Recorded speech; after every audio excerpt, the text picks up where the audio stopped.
el presidente de la Jurisdicción Especial para la Paz. Sin más preámbulos, le damos la palabra al presidente de la JEP, el magistrado Roberto Vidal. Buenos días a todas y a todos. Esta mañana vamos a hacer el anuncio de los avances que viene realizando la Sala de Reconocimiento de Verdad y Responsabilidad en la investigación de los macrocasos de la Jurisdicción Especial para la Paz. Como ustedes saben, la JEP ha abierto 10 de esos macrocasos, hemos anunciado uno más y es el horizonte de trabajo. Hay una innovación en lo que se va a presentar hoy que quisiera destacar. Los casos de la JEP tienen diversas formas de construirse. Hemos mostrado casos basados en conductas criminales que siguen patrones de actores en particular. Y hoy vamos a presentar un caso que tiene un carácter distinto. Como otros de la JEP, se trata de los casos o situaciones territoriales. En las situaciones territoriales, en particular la de hoy, vamos a hablar del caso 05, que es la situación territorial del norte del Cauca y el sur del Valle del Cauca.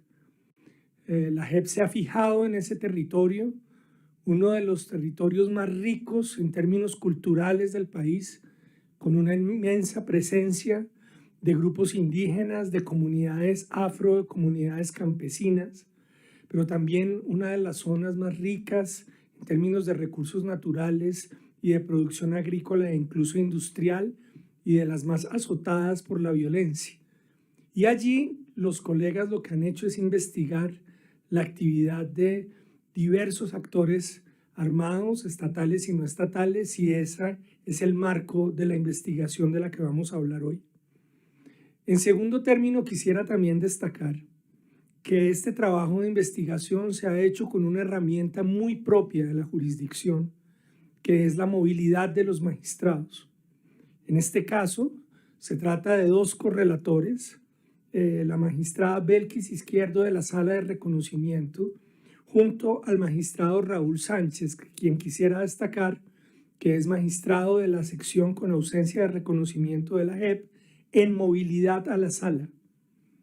Esa labor de la movilidad del magistrado con su equipo es lo que ha permitido allegar los recursos necesarios para hacer una investigación tan compleja como esta.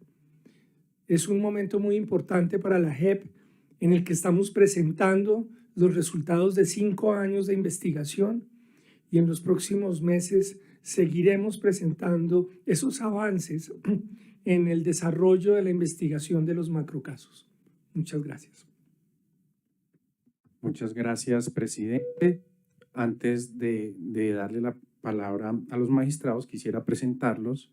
Nos acompaña en este momento la magistrada Julieta Lemaitre en la sala de reconocimiento, el magistrado Raúl Sánchez en movilidad y relator del caso, la magistrada Belkis Izquierdo de la sala de reconocimiento, la magistrada Lili Rueda, presidenta de la sala de reconocimiento, el magistrado Óscar Parra de la sala de reconocimiento y la magistrada Nadiezda Enrique. Adelante, presidenta. Muy buenos días a todos que nos acompañan acá. Gracias por estar acá. Buenos días, presidente. Buenos días, colegas de la sala. Vamos a dar lectura entonces al comunicado que queremos compartir con ustedes el día de hoy. Es el comunicado número 18. La JEP imputa 14 crímenes de guerra y de lesa humanidad a 10 exintegrantes de 2 columnas móviles de las antiguas FARC-EP. Entre otros delitos, se imputan ataques contra la población civil, empleo de minas antipersonal, asesinatos y desapariciones de líderes de comunidades étnicas y campesinas, persecución y reclutamiento y utilización de niñas y de niños.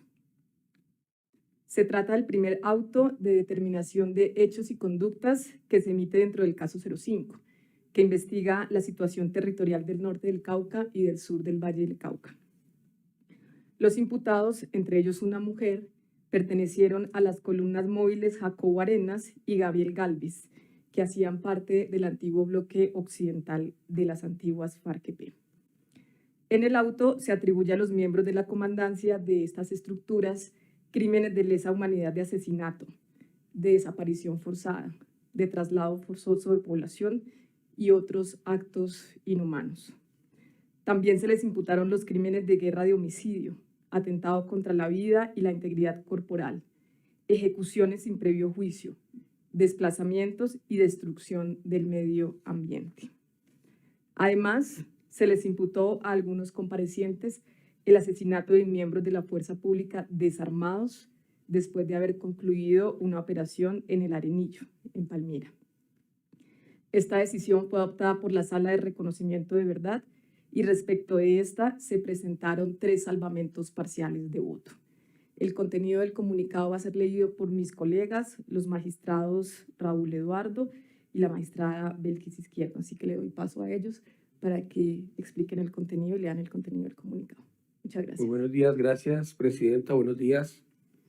La Sala de Reconocimiento de la JEP imputó crímenes de guerra y de lesa humanidad a 10 antiguos miembros de las columnas móviles Jacobo Arenas y Gabriel Galvis de las FARC-EP por realizar ataques a la población civil que produjeron una afectación sistemática al derecho a la identidad cultural de los pueblos ancestrales, indígenas y afrocolombianos y a las comunidades campesinas asentadas en 17 municipios dentro del caso 5 que investiga la situación territorial del norte del Cauca y el sur del Valle del Cauca. Los 10 imputados de esas 2 antiguas columnas móviles, entre ellos una mujer, deben responder por los crímenes de lesa humanidad de asesinato, desaparición forzada, traslado forzoso de población, persecución, confinamiento y otros actos inhumanos. La razón: los integrantes de la extinta guerrilla atacaron de manera sistemática y generalizada a los pueblos indígenas, afrocolombianos y a las comunidades campesinas en estos territorios. También cometieron ataques deliberados contra la población civil que fueron planificados, organizados y dirigidos por los integrantes de las comandancias de las 2 estructuras investigadas. Asimismo, esas 10 personas fueron imputadas por los crímenes de guerra de homicidio, atentados contra la vida y la integridad corporal, ejecuciones sin previo juicio, desplazamiento, utilización, reclutamiento, utilización o alistamiento de niños, niñas, dirigir intencionalmente ataques contra la población civil, utilización de minas antipersonal y destrucción del medio ambiente. Los 10 comparecientes fueron imputados por perpetrar crímenes que violaron gravemente las normas del derecho internacional humanitario aplicados en los conflictos armados. Los imputados como máximos responsables por planificar, ordenar, facilitar y cometer estos graves crímenes son Diego Ardila Merchán, José Gregorio Lazo Céspedes, Efrén Núñez Pulido, Remigio Valero Díaz y Gloria Ramírez Basto, quienes hicieron parte de la comandancia de la columna móvil Gabriel Galvis, así como Reinel Natalicio García Mujica, Braulio Vázquez Fonseca, James Castro Jaramillo, Heriberto Reina Suaza y José Antonio Muñoz, quienes formaron parte de la comandancia de la columna móvil Jacobo Arenas. En la actualidad se está tramitando un incidente de régimen de condicionalidad en contra del compareciente Reinel Natalicio García Mujica, y si se comprueba que éste se alzó en armas y delinquió después del 1 de diciembre de 2016, será excluido de la JEP. Frente a la decisión, se presentaron 3 salvamentos parciales de voto. Estos se refieren principalmente a las calificaciones jurídicas de los hechos en los casos en que las magistradas de la minoría no encontraron concordancia entre los hechos descritos en la ponencia y la calificación jurídica propuesta. Presencia y acciones. Aunque en la región operaron varias estructuras adscritas al bloque occidental Alfonso Cano de las extintas FARC-EP, las 2 columnas móviles hicieron presencia significativa en los 17 municipios priorizados dentro del caso 5: Santander de Quilichao, Suárez, Buenos Aires, Morales, Caloto, Corinto, Toribío, Caldono, Jambaló, Miranda, Padilla y Puerto Tejada en el norte del Cauca, así como también en Florida, Pradera, Palmira, Jamundí y Candelaria en el sur del Valle del Cauca, y los municipios de Guachené y Villarrica cuando fueron parte de los anteriores. En estos municipios, la JEP identificó 10 patrones de macrocriminalidad desplegados que responden a un objetivo común de esa guerrilla: lograr el control territorial y social. La JEP documentó cómo el objetivo de estas dos columnas móviles fue crear un corredor entre el centro y el occidente de Colombia y ejercer dominio y control para construir una sofisticada estructura armada en el sur del país que les permitiera tomarse Cali, Popayán, Pasto y el litoral pacífico. El propósito final era declarar un gobierno provisional y desde ahí expandir su presencia y obtener el poder mediante el uso de las armas. Mientras que la columna móvil Jacobo Arenas se conoció por el uso indiscriminado de misiles y armas artesanales como tatucos, cilindros y minas que afectaron gravemente a la población civil.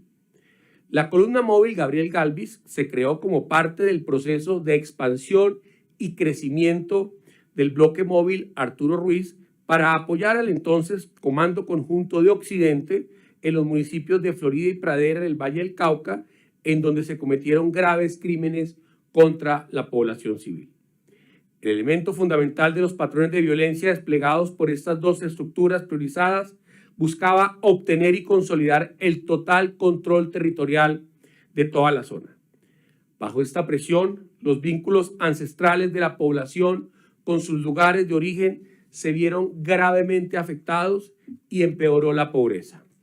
La investigación judicial da cuenta de cómo en los 17 municipios priorizados miles de proyectos de vida fueron cercenados y los crímenes cometidos por las FARC-EP tuvieron como común denominador el ensañamiento y perfilamiento contra los ciudadanos indígenas y afrocolombianos. Contrastación judicial. A través del primer auto de determinación de hechos y conductas emitidos dentro del caso 05, la JEP concluyó que las tomas guerrilleras en el norte del Cauca y en el sur del Valle del Cauca se llevaron a cabo sin el debido respeto a los principios de distinción y proporcionalidad que establecen las normas del derecho internacional humanitario en los conflictos armados internos. Los ataques involucraban el uso de armas indiscriminadas y gran parte de estos fueron totalmente desproporcionados frente a los medios y las consecuencias que produjeron. Ese es el caso de los ataques realizados en el norte del Cauca y en el sur del Valle del Cauca, especialmente las tomas a los municipios de Toribío, el 11 de julio del 2002, el 14 de abril de 2005 y el 9 de julio de 2011. Caldono, el 9 de febrero de 1997, 8 y 9 de junio de 1999. Jambaló, el 25 de octubre de 2003. Caldono, el 9 de febrero de 1997. Suárez, el 31 de enero de 2000. Caloto, el 13 de enero del 97. Santander de Quilichao, el 9 y 10 de marzo del 99. Corinto, el 28 de diciembre de 1995. Morales, el 8 de abril del 2012. Y Pradera, el 29 de abril de 2011 y 31 de octubre de 2012. Para llegar a estos hallazgos, la Sala de Reconocimiento contrastó 28 informes y publicaciones presentadas por entidades del Estado, organizaciones indígenas, consejos comunitarios, organizaciones de derechos humanos, resguardos indígenas, corporaciones que agrupan víctimas del conflicto e informes del Centro Nacional de Memoria Histórica. Asimismo, tuvo en cuenta 91 versiones recibidas a comparecientes de las estructuras que operaron en la zona, además de 4 audiencias colectivas con integrantes de las columnas móviles Gabriel Galvis y Jacobo Arenas, Miller Perdomo y el Frente Sexto realizadas entre 2021 y 2022. La magistratura acudió a otras fuentes para completar el proceso de contrastación. Además, requirió a la Fiscalía General de la Nación información complementaria a los informes, recaudó piezas procesales, emitió diversas órdenes de análisis, realizó inspecciones judiciales, así como de contrastación de la información contenida en los informes y expedientes allegados por parte de las autoridades judiciales.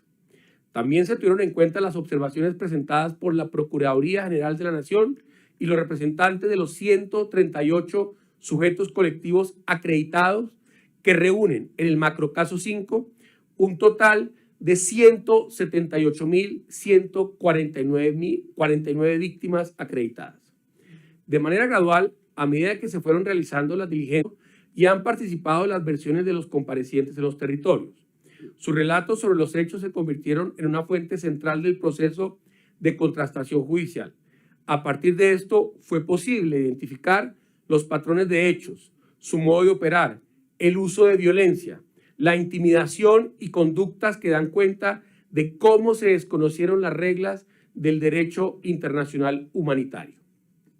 Es importante subrayar que en el marco del caso 5 se llevaron a cabo versiones interjurisdiccionales entre la JEP y las autoridades del Tribunal de Ética y Justicia Ancestral Afrodescendiente, así como con la Jurisdicción Especial Indígena.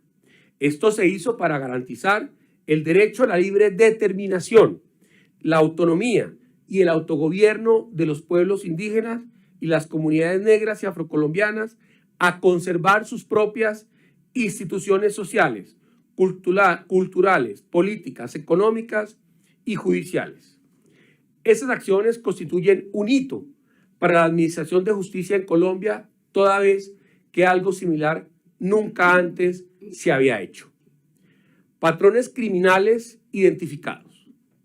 La progresiva expansión de las FARC-EP desde la zona montañosa, en especial a partir de la 8ª Conferencia Nacional Guerrillera de 1993, afectó profundamente a la población civil, a los territorios ancestrales y colectivos y a la naturaleza. El control social y territorial comenzó con la ocupación armada de los territorios de los pueblos indígenas, afrocolombianos y campesinos, transgrediendo a las autoridades étnicas, y luego continuó con numerosas estrategias para lograr el control social y territorial de la población. La Sala de Reconocimiento identificó los siguientes patrones de violencia. Primero, ataques para expulsar a las autoridades de la zona, que tuvieron como efecto cientos de muertos y heridos de la población civil, la afectación de viviendas, escuelas, plazas públicas y sitios sagrados. Las FARC-EP realizaron numerosas acciones violentas en el norte del Cauca y en el sur del Valle del Cauca que ocasionaron muertes, lesiones y afectaciones psicológicas a personas civiles y daños a bienes inmuebles. Estas operaciones se concentraron en los municipios de Toribío, Caldono, Caloto, Corinto, Jambaló, Miranda, Pradera y Florida, y tuvieron el objetivo estratégico de consolidar el control territorial y social para asegurar la movilidad hacia el Pacífico y la comunicación con otros departamentos, como por ejemplo el Tolima y el Huila. La mayor afectación para la población civil se generó con el lanzamiento indiscriminado de artefactos explosivos no convencionales, denominados tatucos, a las cabeceras municipales, que perjudicaron a los pobladores y a los bienes civiles protegidos por el DIH. Segundo, muertes y desapariciones forzadas de indígenas, campesinos y otras personas protegidas por el DIH en desarrollo de la política de control territorial y social de las unidades de las FARC-EP. Ante la sala, los comparecientes reconocieron la existencia de una política en la extinta guerrilla de asesinar a personas de la población civil señaladas de ser informantes, colaboradores, enemigos o líderes contrarios a esa organización. Asimismo, personas acusadas de ser enemigas, desertoras de la organización y especialmente, tal como lo advirtieron las organizaciones vinculadas al caso 5, fueron asesinados líderes indígenas, líderes afrodescendientes, líderes campesinos, que no estuvieron de acuerdo con su filosofía o que eran vistos como una amenaza para ellos. Sus crímenes no solo implican una afectación a sus vidas, sino también a la existencia misma de los movimientos étnicos que se vieron gravemente afectados. Tercero, desapariciones forzadas de civiles considerados informantes, colaboradores o enemigos de las FARC-EP. Se presentó la desaparición de personas señaladas de ser informantes, de personas acusadas de ser paramilitares o simplemente delincuentes. Los informes presentados por las víctimas dan cuenta de numerosos hechos de desapariciones ocurridas en 17 municipios. Traslado forzoso de indígenas, campesinos y otros civiles sin pertenencia étnica o campesina en desarrollo de la política de control territorial y social de las unidades de las FARC-EP. Los constantes ataques realizados por las dos columnas a los territorios generaron zozobra en las comunidades, así como daños culturales y psicológicos porque no han sido restaurados. Entre 2011 y 2012 se produjo un aumento inusitado del desplazamiento forzado de cerca de 4.000 víctimas, principalmente en los municipios de Suárez, Miranda, Caloto y Toribío. La configuración de este patrón logró consolidar el fenómeno de la desterritorialización en la región. Quinto, persecución de los indígenas, afrodescendientes y campesinos que no aceptaran la política de control territorial y social de las FARC-EP. Los comparecientes reconocieron que ingresaban e instalaban campamentos en los territorios de resguardos y consejos comunitarios sin autorización de las autoridades étnicas, lo cual implicó la ocupación armada de sus territorios ancestrales y colectivos, utilizándolos como base de operaciones, campos de entrenamiento, centros de reclutamiento y más adelante como fuente de financiación a través del cobro de lo que se denominaban, entre comillas, impuestos por el narcotráfico y la minería ilegal. Esta situación implicó la violación de la autonomía y autodeterminación y el ejercicio de gobierno y justicia propia de los pueblos indígenas, afrocolombianos y campesinos. La afectación sistemática de los derechos fundamentales de las comunidades era complementada con una estrategia de control social de reemplazo del Estado y de las instituciones sociales y de las estructuras organizativas de los pueblos étnicos. Se presentaron numerosas acciones que afectaron a profesores que no compartían la ideología de las FARC-EP y los fiscales y jueces de la región, declarados objetivos militares, fueron reemplazados por un sistema de justicia paralela. Asimismo, las crecientes extorsiones afectaron profundamente la economía local, causándole profundas afectaciones a la población civil.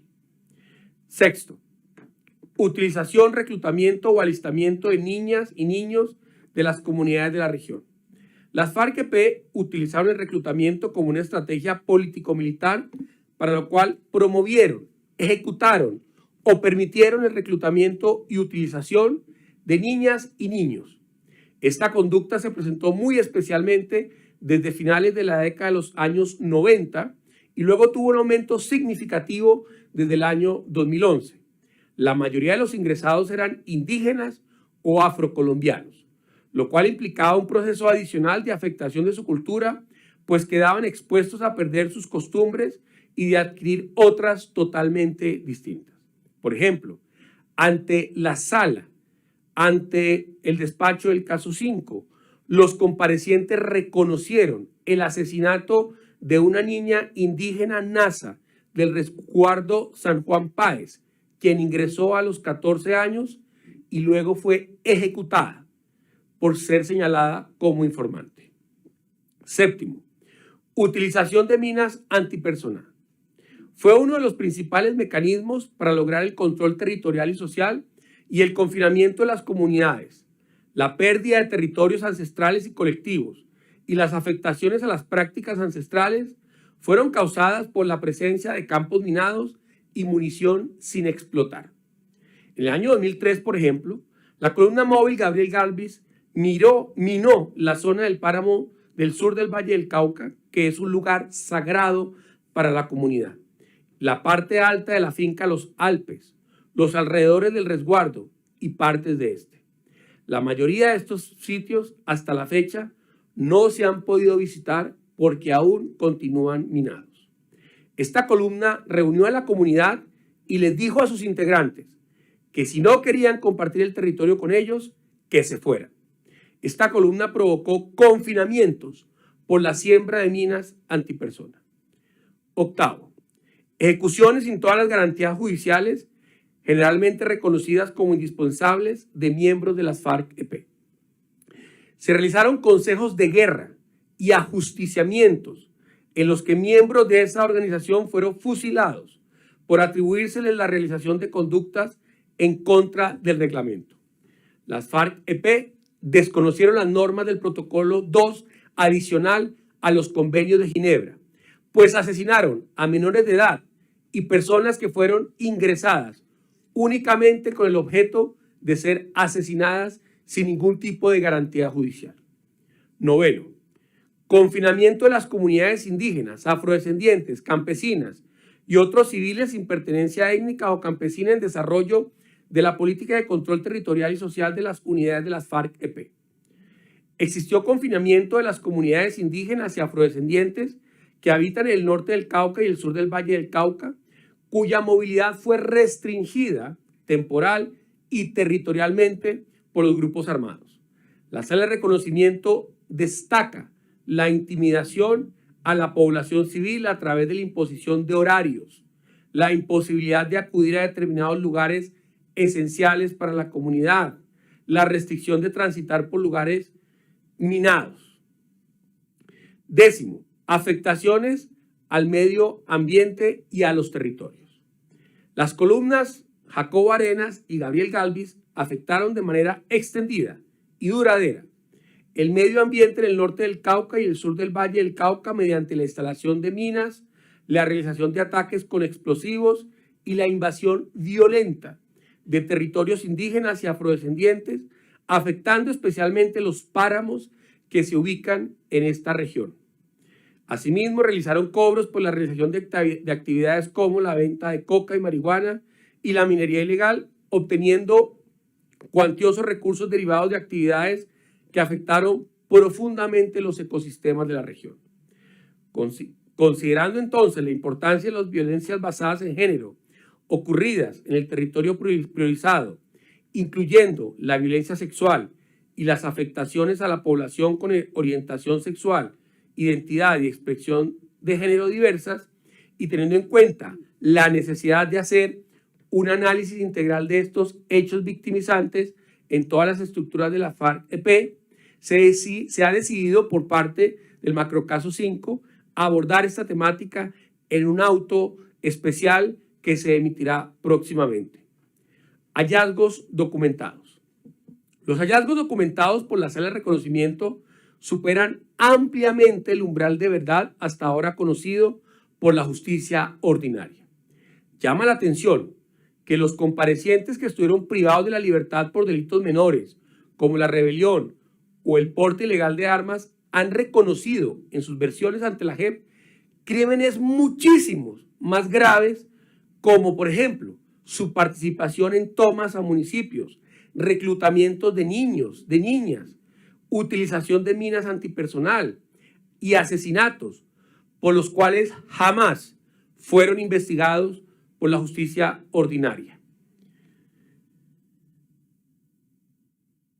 Lo cual demuestra que ni siquiera estando a disposición de la justicia, sus crímenes fueron investigados a profundidad y por lo tanto nunca hubo verdad. Por eso se valoriza la aplicación de un sistema de justicia transicional como el implementado por la Jurisdicción Especial para la Paz.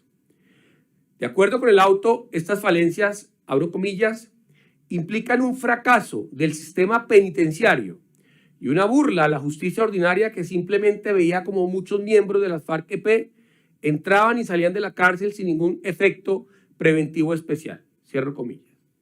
Esta situación generó un grado de impunidad sistemático frente a los crímenes cometidos por los miembros de la extinta guerrilla y fueron muy pocas las sentencias que se profirieron en contra de sus integrantes por estos hechos en el norte del Cauca y el sur del Valle del Cauca. Por otro lado, el auto también destaca cómo las FARC-EP convirtieron a los pueblos indígenas y afrodescendientes en una fuente permanente de nuevos miembros para engrosar las filas de sus estructuras armadas y, sin embargo, abro comillas, ello no implicaba en modo alguno que realmente se les quisiera integrar a su sistema de comando. Pese a que por número conformaban la mayoría de estas estructuras, los máximos comandantes de estas no eran indígenas ni afrodescendientes de la región, quienes generalmente eran ubicados como jefes de milicia o mandos medios para aprovechar su relacionamiento con las comunidades, lo cual no les daba mayor poder, pues estaban sometidos a un férreo sistema de sanciones en las cuales la indisciplina podía ser castigada con la muerte. Cierro comillas. Asimismo, la sala recalca que muchas de las formas de violencia que se presentaron en el conflicto armado y que se desplegaron en los municipios priorizados en el caso 5 reproducen modelos de dominación étnico-racial que se originaron desde hace siglos y que permanecen en el continuum de violencias que han afectado a los pueblos étnicos en Colombia y que buscaban legitimar la ocupación armada en una falsa idea de superioridad de los conquistadores. Muchos jóvenes de los pueblos étnicos fueron asesinados en consejos de guerra sin ningún tipo de consideración a su edad, ni mucho menos a su origen étnico. En conclusión, el éxito del plan del Comando Conjunto Occidente exigía el sometimiento de los pueblos indígenas y afrocolombianos para los fines de la organización, y ello, por supuesto, desconoce su autonomía y su autodeterminación. Otra de las prácticas documentadas por la JEP es que esta guerrilla se encaminó a incrementar sus milicias para desestabilizar los tejidos sociales, fracturar las comunidades y obstaculizar los procesos organizativos propios. De acuerdo con la información recabada, los jóvenes de las regiones investigadas llegaron a una situación de riesgo tan alta que no podían estar en la comunidad porque eran perseguidos por la guerrilla para ser reclutados, pero tampoco podían quedarse en los cascos urbanos porque eran señalados por la fuerza pública de ser guerrilleros. Por tal razón, los jóvenes comenzaron a constituir pareja a una temprana edad para evadir el reclutamiento. El daño causado. Los daños causados los podemos ver de la siguiente manera. Primero, los crímenes configuran una afectación sistemática al derecho de identidad cultural de los pueblos ancestrales, comunidades campesinas y afrodescendientes con asentamiento en el territorio priorizado. La presencia de los actores armados han traído consigo afectaciones a su identidad cultural, desarmonizando a la población al verse restringida la movilidad y con ello a su libre determinación y al ejercicio de gobierno y a los usos culturales de espacios considerados sagrados para su vida individual y colectiva, lo cual ha sido reconocida por los comparecientes. 2. La sala concluyó que se vulneró el derecho a la vida de las víctimas, siendo este el mayor bien de cualquier persona. Asimismo, la protección de la vida comprende el derecho a que no se generen condiciones que le impidan o dificulten a las personas una existencia digna. Con el actuar de las FARC-EP en los territorios priorizados, se les negó a estas personas la posibilidad de realizar las acciones dirigidas al desarrollo de aptitudes y elecciones individuales que les permitiesen realizar sus proyectos de vida. Tercero, el mayor peso del conflicto armado lo llevaron las comunidades más marginadas y excluidas, concentradas sobre todo en las poblaciones étnicas y afrodescendientes. Estas comunidades fueron violentadas de manera masiva. Sus autoridades territoriales fueron desconocidas, fueron desplazadas y atacadas en su integridad física y moral. Cuarto, los atentados contra la vida de estos pueblos y comunidades tenían más efecto cuando generaban el asesinato selectivo de líderes o autoridades tradicionales, pues se alteraba su equilibrio espiritual, político y cultural. Quinto, la evidencia documentada indica que los hechos victimizantes ocurridos en los territorios priorizados en el caso 5 tuvieron impacto en la salud mental y emocional de las víctimas directas e indirectas en los pueblos étnicos, las comunidades afrodescendientes y los territorios. Sexto, en el plano comunitario, una de las peores afectaciones del conflicto se presentó por la calificación de la región como zona roja, situación que la condenó a la pobreza al existir enormes dificultades para realizar actividades económicas lícitas. Esto incluso seguía a sus habitantes a donde fueran, pues los empresarios de otras ciudades estigmatizaban a sus habitantes por considerar que podían tener algún vínculo con los grupos armados. Séptimo, no solo las personas fueron víctimas del conflicto armado, el medio ambiente también, como un concepto amplio, pero también representado por seres vivos o sintientes, presenciaron ataques contra su integridad, impulsado por la avaricia de los actores armados, lo cual tiene un impacto grave, diferencial y desproporcionado para los pueblos ancestrales. Comunidades afectadas. Los 17 municipios que hacen parte del caso 5 abarcan las regiones con mayor porcentaje de población pertenecientes a pueblos étnicos y raciales en Colombia que han sufrido un impacto especial por el conflicto armado, debido a que la zona concentra a todos los actores armados y tiene una ubicación estratégica como corredor para el narcotráfico y otras actividades ilícitas. Allí existen 10 pueblos indígenas que han habitado sus territorios desde hace muchos siglos y han sobrevivido a través de la resistencia pacífica y la defensa de sus valores tradicionales. Los Nasa, Nizac, Coconuco, Yanacona, Quisgo, Ambaló, Inga, Esperara, Siapidara y Totoró. Estos pueblos crearon el Consejo Regional Indígena del Cauca, CRIC, la Organización Regional Indígena del Valle del Cauca, ORIVAC, y la Asociación de Cabildos Indígenas del Norte del Cauca, ASIN. Asimismo, en la zona existen consejos comunitarios que constituyen la forma organizativa propia de las comunidades afrodescendientes. En el Cauca, los consejos comunitarios que están en la zona priorizada se reúnen en la Asociación de Consejos Comunitarios del Norte del Cauca, ACONC, y están organizados en microcuencas: Alto Cauca, Cauca Medio, Río Paló, La Quebrada, Cauca Plano, Río Desbaratado, La Paila, y asimismo se encuentran acreditados en el caso consejos comunitarios de los municipios de Florida, Pradera, Palmira y Jamundí del Valle del Cauca. En el caso 5 también se encuentran acreditadas comunidades campesinas del norte del Cauca y el sur del Valle del Cauca, así como víctimas individualmente consideradas, las cuales han sufrido numerosas afectaciones por el conflicto armado. ¿Y qué sigue entonces ahora en el proceso judicial? Los antiguos miembros de las columnas móviles, Jacobo Arenas y Gabriel Galvis, tienen 30 días hábiles para reconocer los hechos y conductas o para realizar las imputaciones hechas. Rechazar las imputaciones hechas. Las partes, las víctimas acreditadas y el Ministerio Público también podrán presentar observaciones frente a este auto. Al terminar el periodo de 30 días hábiles y luego recibir la respuesta de los comparecientes, la JEP decidirá si fija una fecha para una audiencia de reconocimiento, si considera que es reconocimiento y aporte a la verdad plena. En caso contrario, los comparecientes que rechacen, que nieguen su responsabilidad, se remitirán entonces a la unidad de investigación y acusación de la JEP para que sean investigados dentro de un proceso penal. De ser hallados culpables, enfrentarán penas de hasta 20 años de prisión. Si hay reconocimiento y después de realizada la audiencia de reconocimiento, la sala adoptará una resolución de conclusiones que remitirá al Tribunal de Paz para que éste imponga una sanción propia si es del caso. Esta sanción debe ser consultada con las víctimas, debe tener un propósito reparador e implica restricciones efectivas de la libertad y otros derechos fundamentales.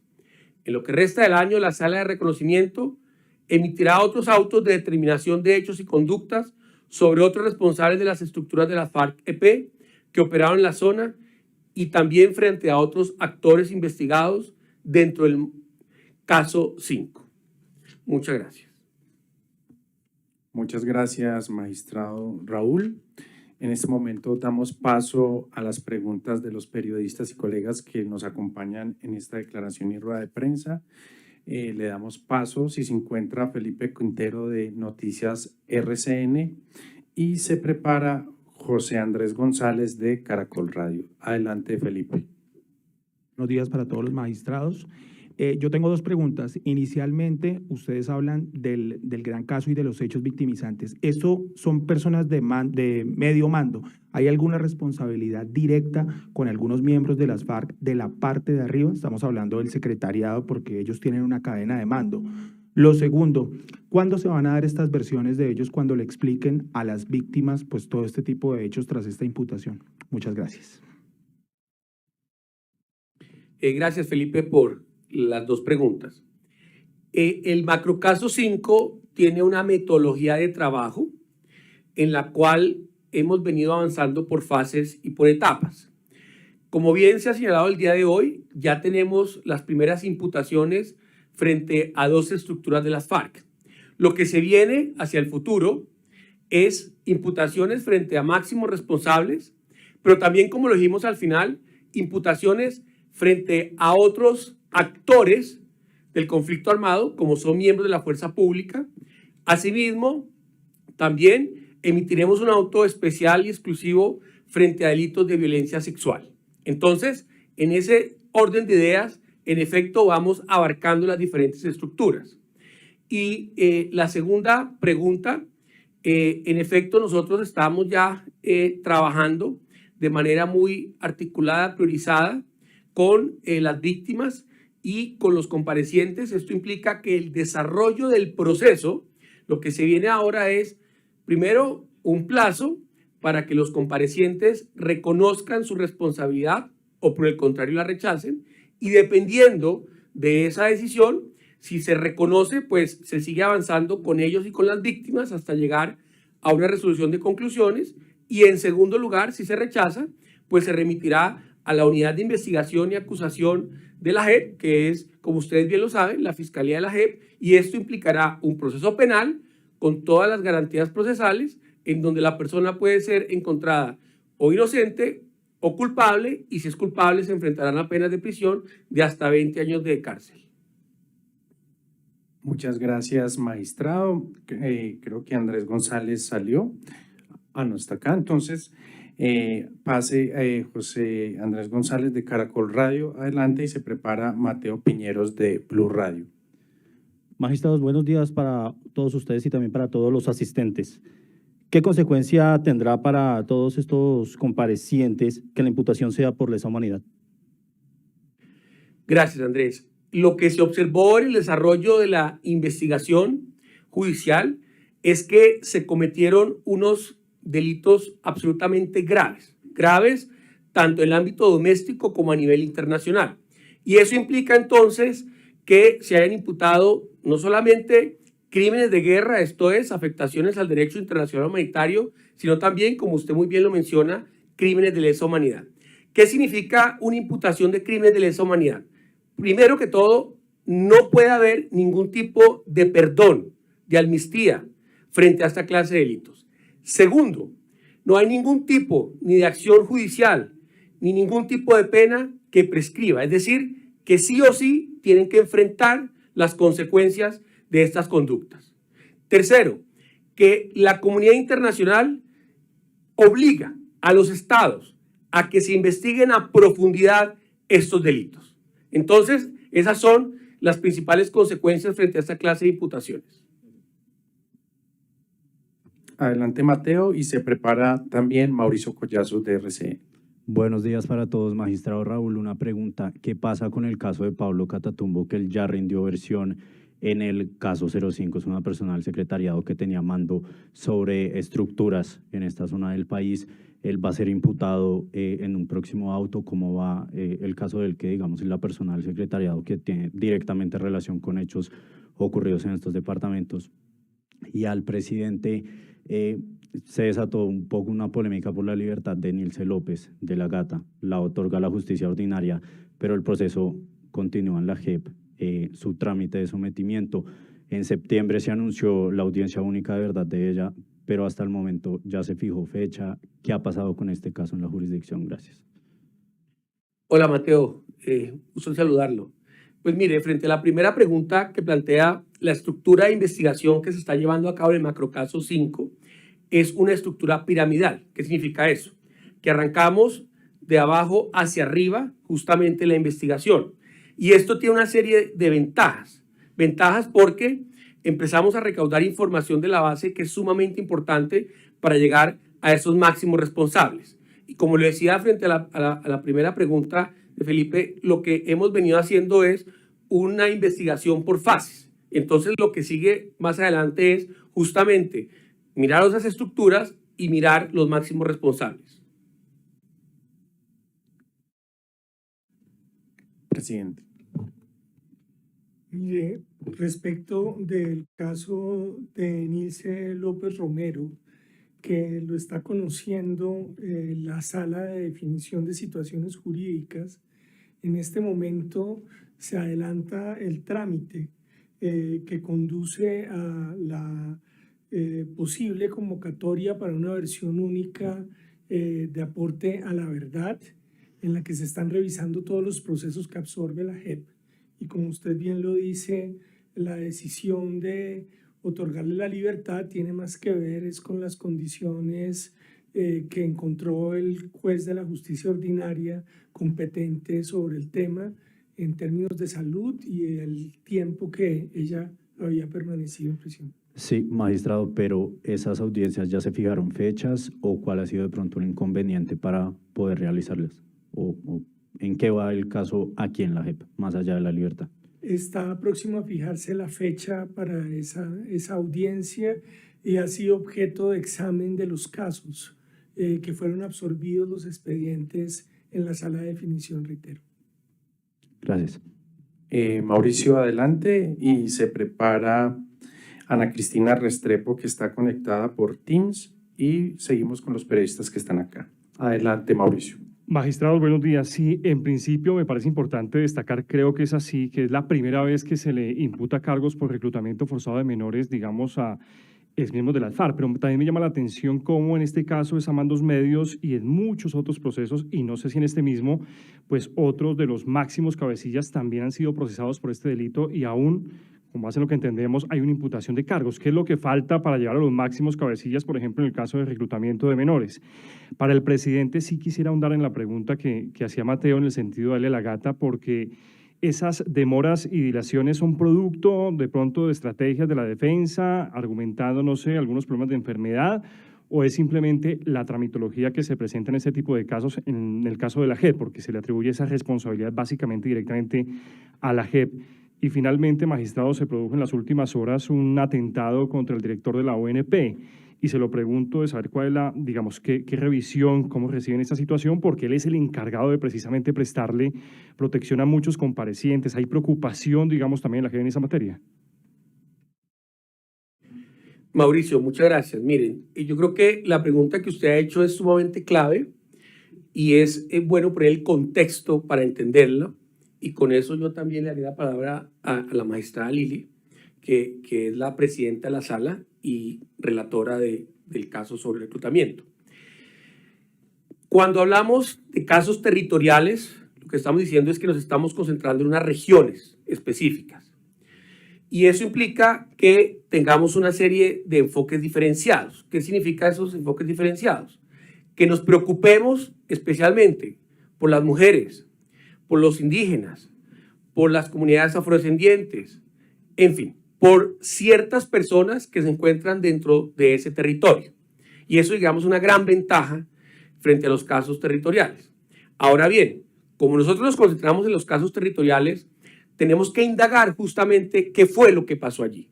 Y lo que encontramos es que la extinta guerrilla de las FARC-EP, con el bloque occidental, lo que hizo fue avanzar dentro de su control territorial y social, utilizando diversas conductas punibles que son crímenes de guerra y crímenes de lesa humanidad, dentro de ellas el reclutamiento.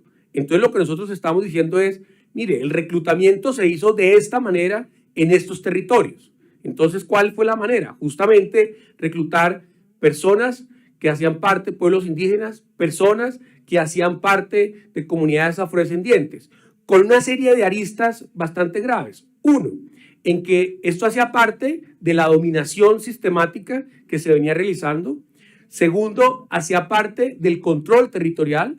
Tercero, hacía parte también a su vez de mantenerlos en una situación de inferioridad porque quienes venían a dirigir, quienes daban las órdenes, venían de otras regiones, no eran de la propia región.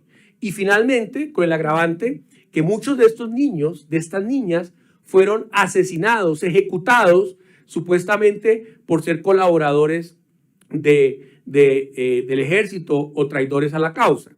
Y esto al final, y para terminar, nosotros lo que hacemos es recogemos estas diversas conductas de lesa humanidad y de guerra dentro del caso territorial y vamos avanzando hacia arriba.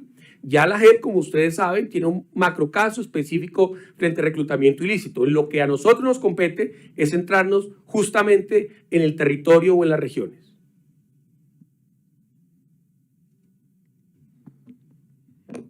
Yo muy rápidamente, buenos días Mauricio, quiero recordar un poco para complementar la respuesta que da el magistrado Raúl, la magnitud, la escala y la estrategia investigativa que tiene el caso 07 sobre reclutamiento y utilización de niños y niñas y particularmente el subcaso FARC que nos compete en este momento. Entonces es un caso que se investiga o que investiga el reclutamiento y la utilización de niños y niñas en todo el país. Entonces tenemos que entender todas las dinámicas que se dieron. Y lo que hicimos fue tratar de tener una ruta de priorización interna, es decir, una organización interna de la investigación, porque estamos hablando de una magnitud y de una escala del nivel nacional. Ya ustedes conocen que nosotros en la sala hicimos pública esta ruta con fundamento en la determinación de un universo provisional de hechos, y estamos hablando de un universo provisional de 18.677 víctimas únicas identificadas. Acreditadas en el caso tenemos en este momento 1.235 víctimas, tanto individuales como pertenecientes a sujetos colectivos. Y nos planteamos una ruta de investigación en donde están vinculados más de 90 comparecientes. De ellos, 15 pertenecieron al antiguo secretariado o al Estado Mayor de las FARC-EP. Entonces estamos adelantando en esta ruta de investigación y entendemos el reclutamiento no solamente en su magnitud y en su escala, que es importante para ver el desafío que tiene la sala, sino también en relación con las conductas asociadas al reclutamiento.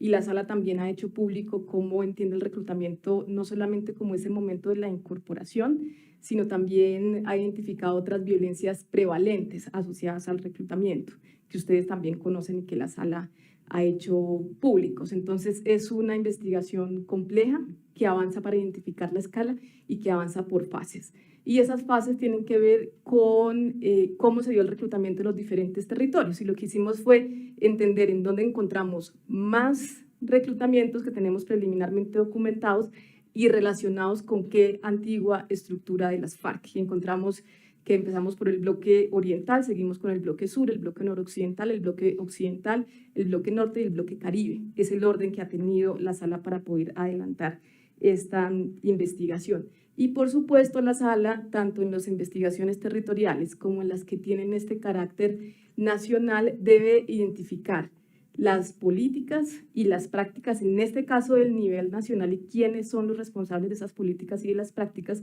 y también aplicar todos los enfoques a los que estamos obligados. Y estoy hablando de los enfoques de género y los enfoques étnicos para el caso nacional. Entonces es una investigación compleja, grande, de una magnitud y una escala importante, que tiene a los comparecientes de todos los niveles que hemos identificado relevantes y que avanza con una ruta de priorización interna que ha sido puesta a disposición de todos y de público conocimiento.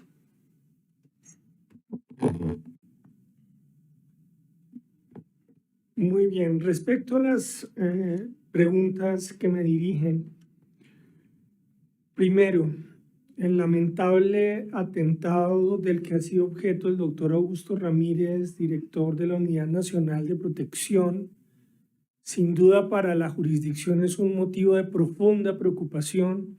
He tenido la ocasión de comunicarme con él, manifestarle nuestra solidaridad.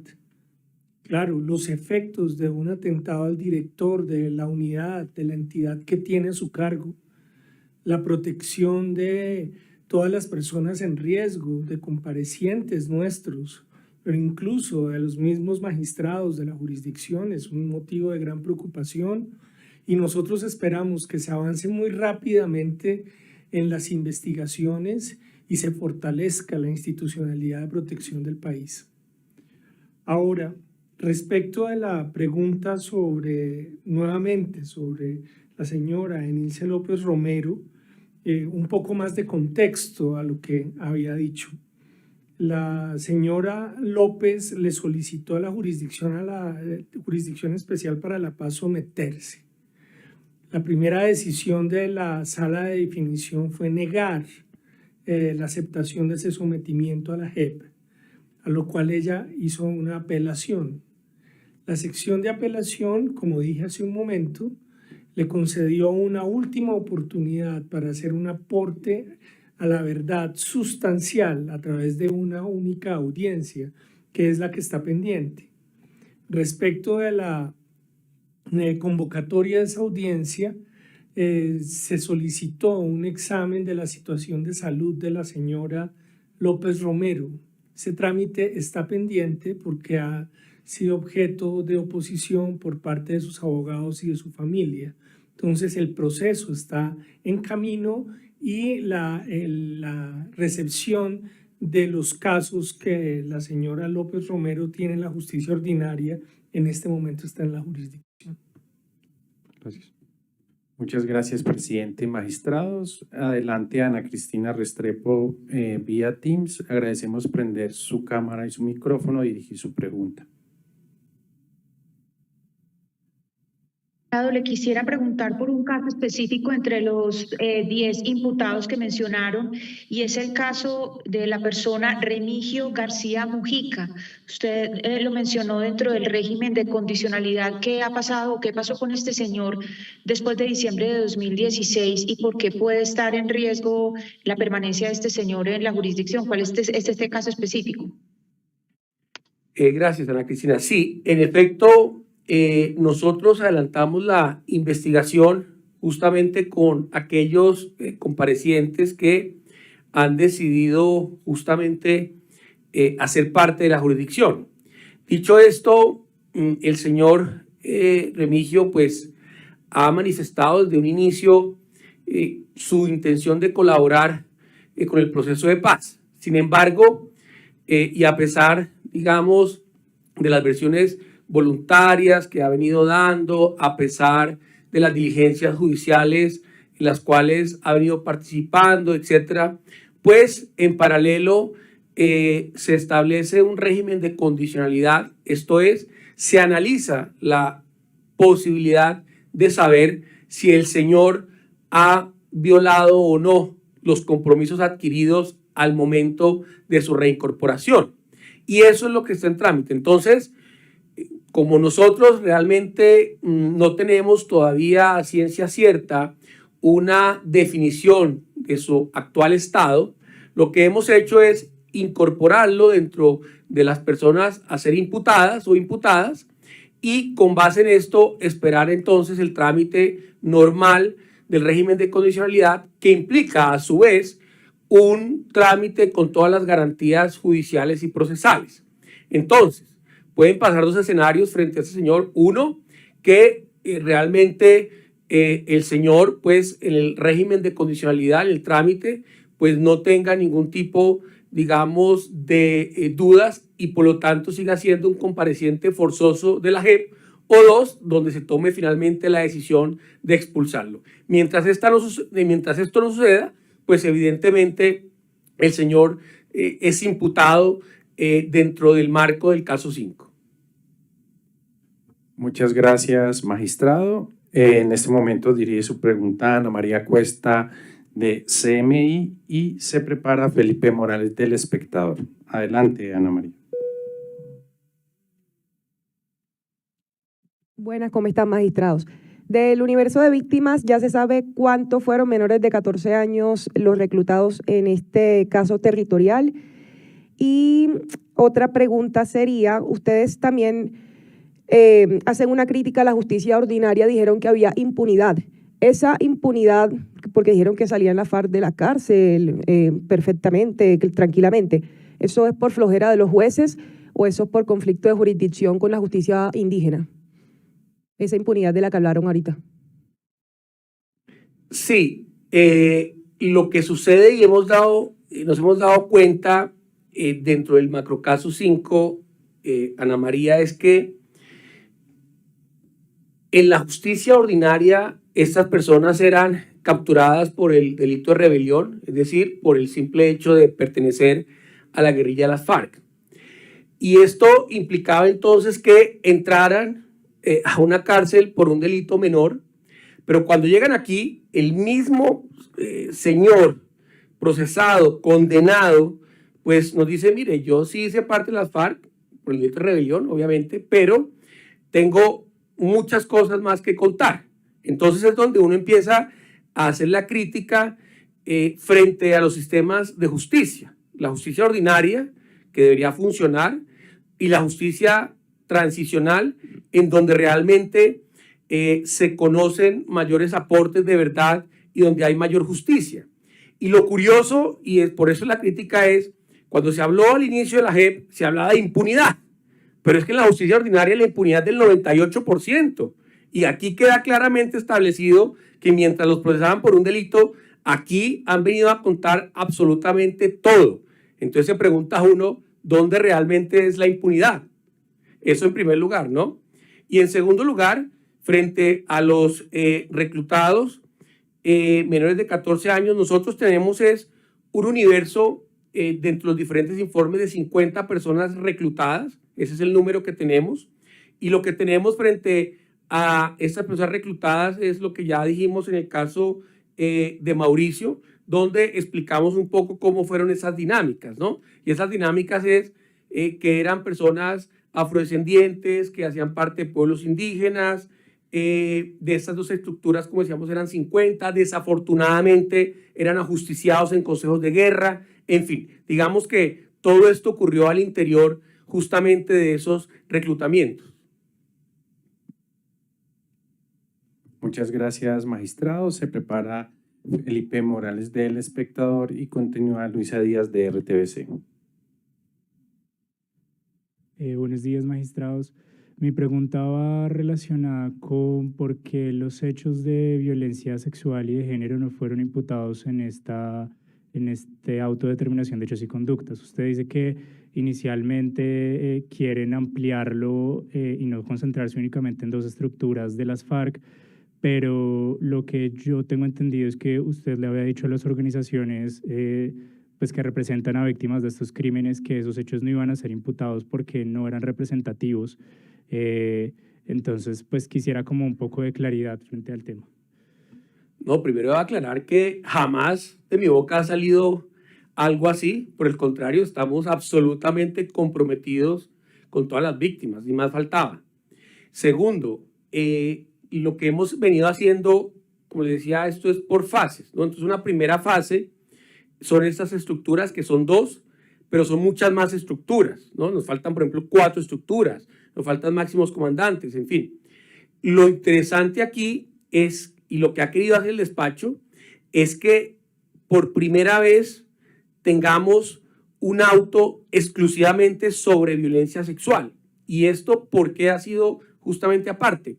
Porque es que dentro de los casos territoriales, como decía la presidenta de la sala, estamos obligados, y en todos los casos al final, estamos obligados a aplicar diferentes enfoques territoriales, como en este caso, étnico, como en este caso, racial, como en este caso, y obviamente sexual o de género, como también lo estamos haciendo.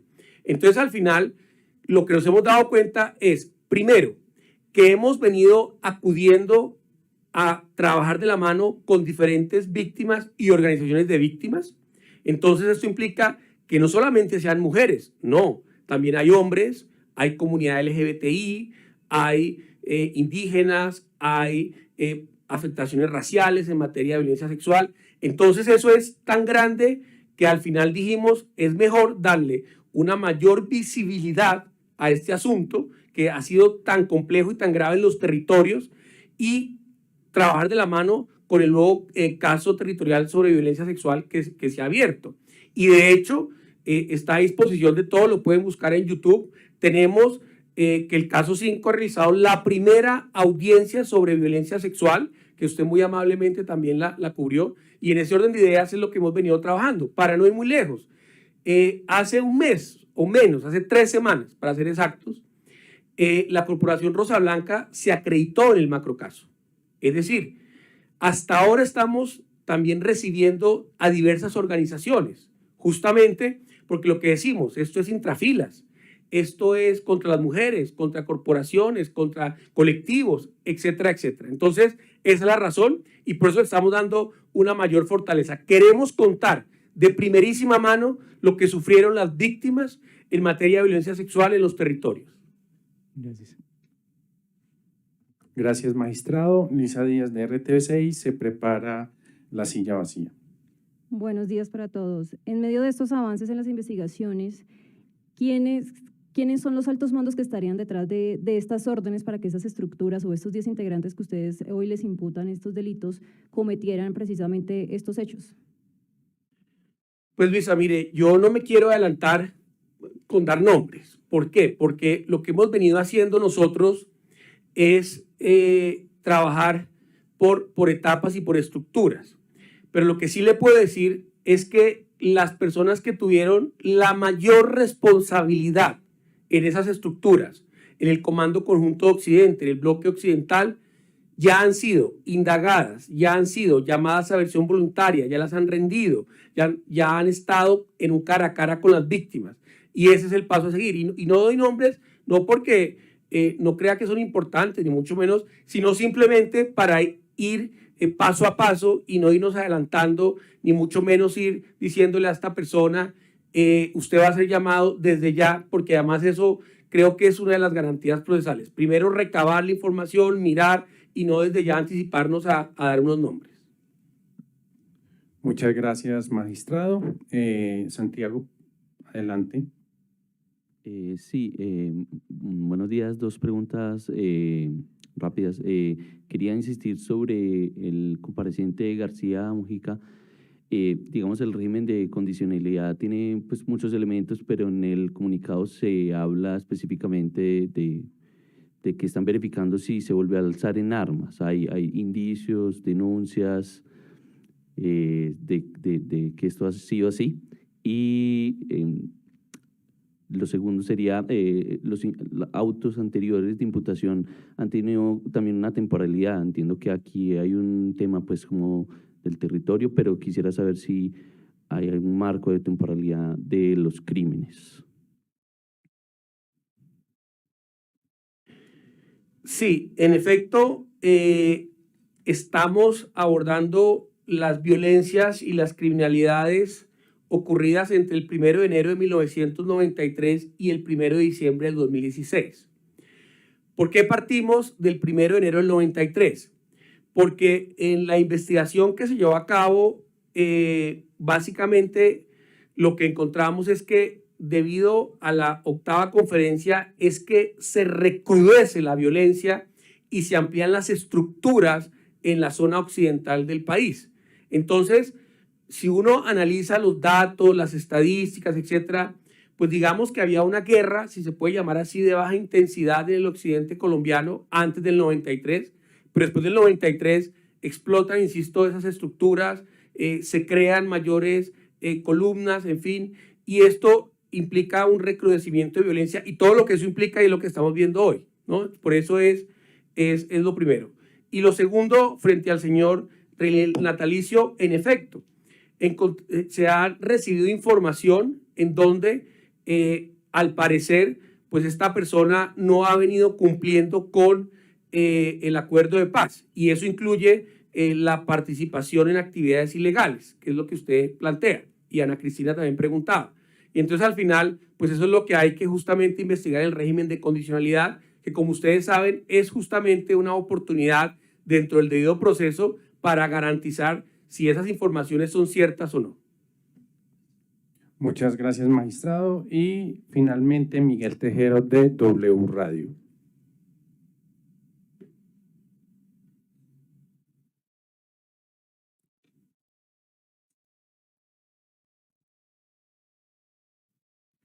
Buenos días. Bueno, magistrado, respecto de estas macroimputaciones, estos 5 años de investigación, se ha contado también con testimonios de las víctimas respecto de todo lo que ha ocurrido sobre los hechos que ustedes anteriormente relataron. Y una segunda pregunta, ¿cuándo se puede conocer la determinación final si van a excluir a este señor que está siendo investigado por estos hechos de criminalidad luego de que se acogiera a la JEP? Gracias. Sí, gracias, Miguel. Mire, frente a lo primero, y es cómo funciona un macrocaso, ¿no? Digamos que a diferencia de la justicia ordinaria,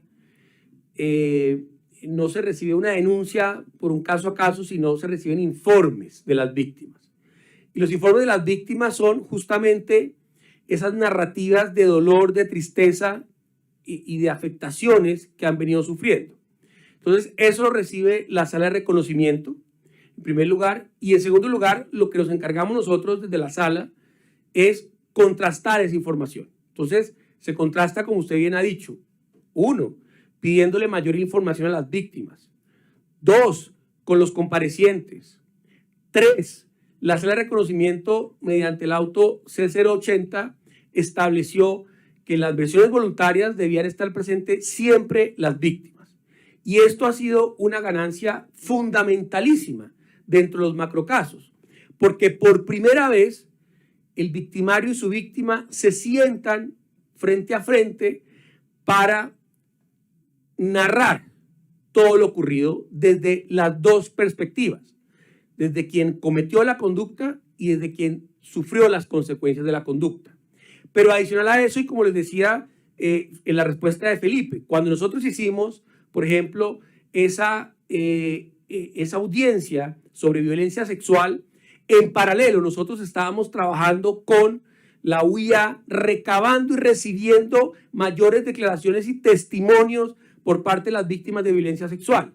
Y esto continúa, es decir, nosotros seguimos escuchando a las víctimas a través de diligencias. En este caso han sido diligencias, por ejemplo, interjurisdiccionales, hablando con la Justicia Especial Indígena. Por primera vez hicimos una audiencia interjusticias con la justicia negra, con la justicia afrodescendiente, que jamás en el país se había hecho.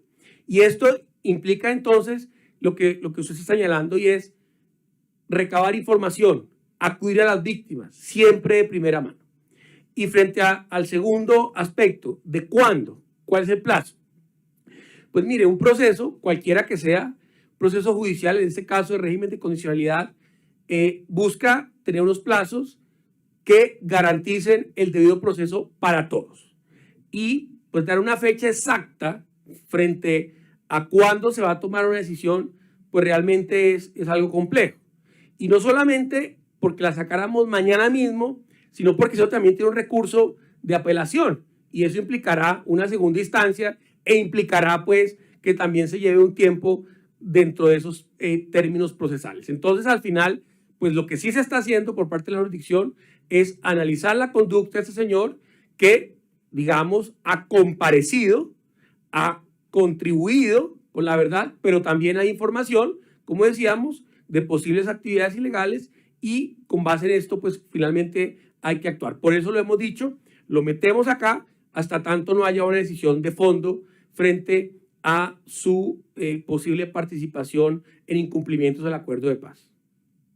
Muchas gracias, magistrado. Finalmente, la magistrada Belkis Izquierdo, también relatora del caso y vicepresidenta de la JEP, va a hacer también una declaración y unos apuntes. Adelante, magistrada. Bueno, lo primero que quisiera es resaltar que esta decisión judicial que hoy comunicamos al país, que comunicamos a la sociedad colombiana, que comunicamos a los pueblos indígenas, a los pueblos negros afrocolombianos, a las comunidades campesinas del norte, del Cauca, del sur del Valle, tiene presente su resistencia, su resiliencia, tiene presente todos sus aportes a la construcción de país, a la construcción de la paz, al pasado colonial, a la discriminación, al racismo estructural y a la marginación y exclusión y la desprotección del Estado.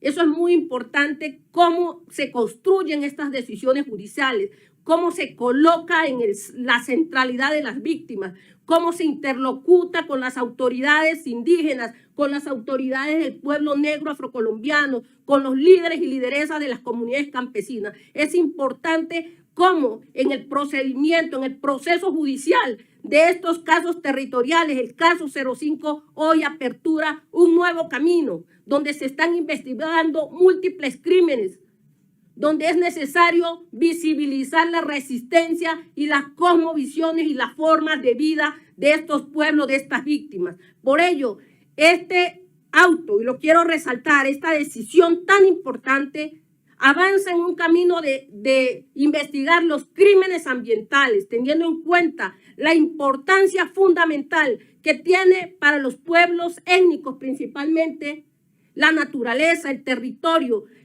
que es la vida, que es la identidad y que es lo que genera la garantía para múltiples sistemas de vida, porque no solamente es la defensa de la vida humana, sino la defensa de los múltiples sistemas de vida. Quiero reiterar eso y el trabajo tan comprometido en el marco de estas decisiones para centralizar el dolor, el sufrimiento, pero principalmente la resistencia y la dignificación de estos pueblos y de estas comunidades que están en el territorio. Y continúa el caso 02, también próximamente tendrá su autodeterminación de hechos y conductas. El caso 04, donde se investigan crímenes de Urabá chocuano, en Urabá antioqueño, en el Tumaco, Ricaurte y Barbacoas, en norte del Cauca y sur del Valle, que es desde la priorización que hizo la Sala de Reconocimiento de Verdad y Responsabilidad. Allí se concentraban los máximos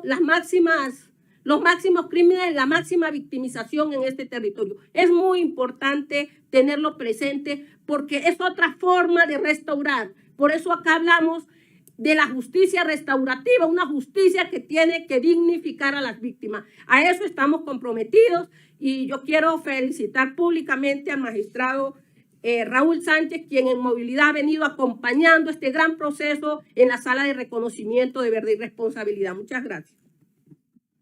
Muchas gracias, magistrada Belkis. Damos por terminada esta declaración y rueda de prensa. Feliz día.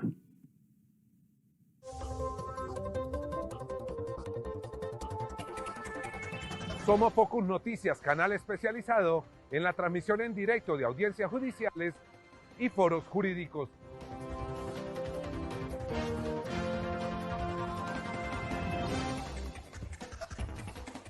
Entérese de las últimas noticias y de los hechos más importantes de la justicia y la política en Colombia.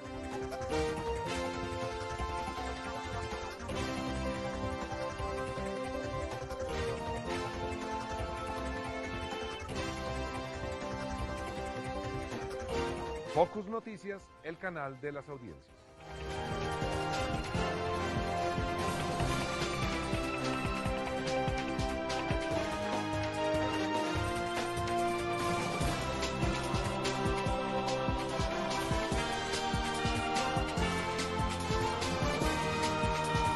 Somos Focus Noticias, el canal de las audiencias. De manera libre y voluntaria, de aceptar los cargos a través de un acuerdo con la Fiscalía, pidiendo perdón antes que nada a mi familia y a mis hijos. Más de 2.350.000 personas vieron en Focus Noticias las audiencias de Johnny Leal por el homicidio de su hermano, el famoso estilista Mauricio Leal, y su mamá Marlene Hernández. Somos Focus Noticias, el único canal especializado en la transmisión de audiencias judiciales y foros jurídicos. Ingresa a nuestra página web www.focusnoticias.com y síguenos en todas nuestras redes sociales. Gracias por preferirnos. Suscríbete.